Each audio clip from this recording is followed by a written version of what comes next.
Okay, this is an overview of the Trane BLU. Now, this was, I don't know, probably the second of Trane's, quote, high efficiency.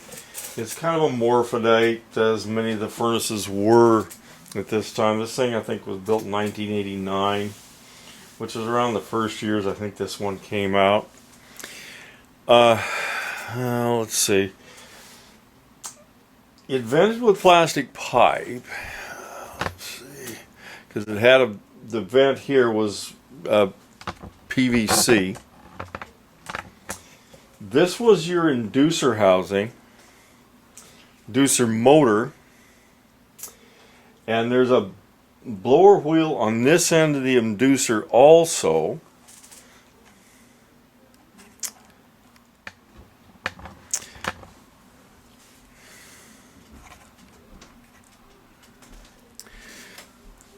And this is your outside air coming in.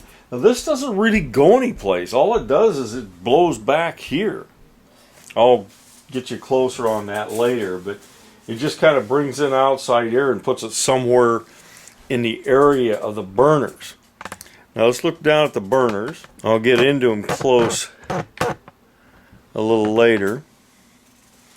But this has only got 2 burners on it. And so it's an 80,000 BTU, so it's going to have to be 40,000 BTUs per burner. Let me see if I can show those up a little closer. It's kind of hard to see them things. Yeah, it's not very good. Here's your gas valve right here. The burners themselves are kind of behind this white pipe. And maybe you can see them a little better. And they're kind of an in-shot burner, but not really. When you see them, you'll understand what I'm talking about. They're kind of a morphodite there too. Okay, if we look at the upper left, we got 2 pressure switches here.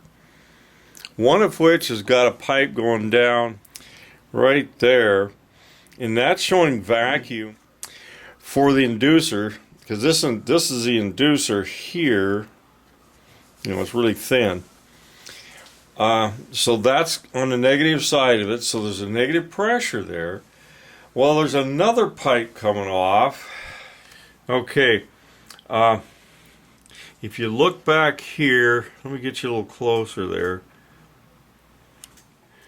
Okay, when you look back there, you can see that pressure tube goes right to there, and that's another vacuum. It's a little bit of a goofball. Mostly because of where they've set them. I don't know that I've ever really understood why they set it up this way. Fortunately, this furnace was not, I guess it was around about 5 years, which is longer than I'd want it to be around. But you can see right there, that's where it goes. And let's get back a little bit. And maybe you can see, okay, we got 2 burners right there, and where there would have been a 3rd burner, which would be right there, they've got that goofball thing. Okay, your vacuum's coming in from here, the inducer. You can see that inducer there. The vacuum's coming in here, this pipe here, which goes down to here, which goes to here, which is, it's kind of like a modified burner tube. It's actually a air conditioning type coil, but it's set beside the other burners instead of below the primary heat exchanger. And you notice this is a high efficiency furnace, quote unquote, but the burners are on the bottom. Normally burners are on the top, not always, but for the most part burners are on the top on high efficiency furnaces, so they can pick up heat from the secondary heat exchanger from the cold air, and then the primary heat exchanger warms it up more. Well, this one's actually just got this heat exchanger here, which at one time there's probably 3 burners in this thing, and they've replaced 1 burner with this goofball. And it's just a coil. I'll see if I can show you what that coil looks like. Okay, looking at the top of this thing, here's your two primary heat exchangers here. Now they come right in here, manifold over to this thing here, which is actually a piece of thin stainless steel, and it's kind of a manifoldy thing too. And if you look down below,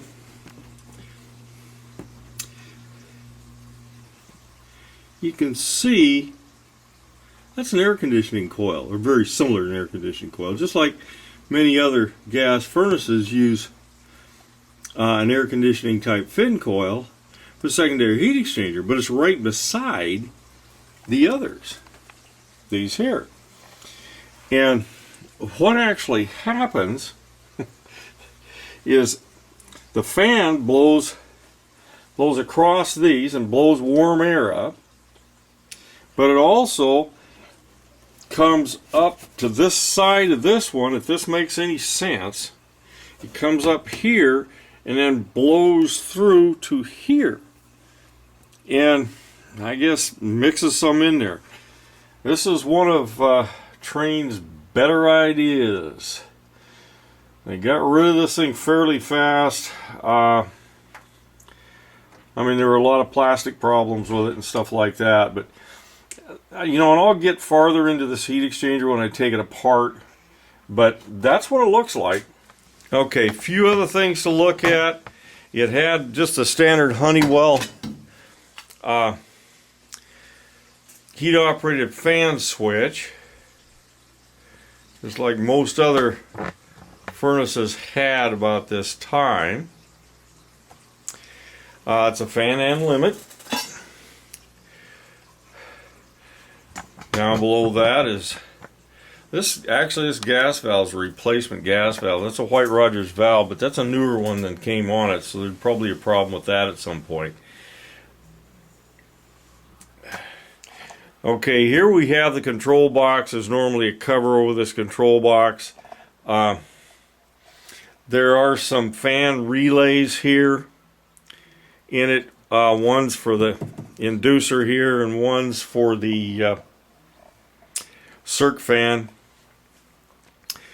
But that's where the controls are. This one did not use an integrated furnace control. If you look down there, you've got a 5047. Now that's not original equipment either, because this has got a kit put on it because they had problems with flame sense on these things. If you look a little closer at this last heat exchanger tube, you see we got a drain there at the very bottom of it. We got drains everywhere in this silly thing. See, that one's coming from the bottom of the inducer.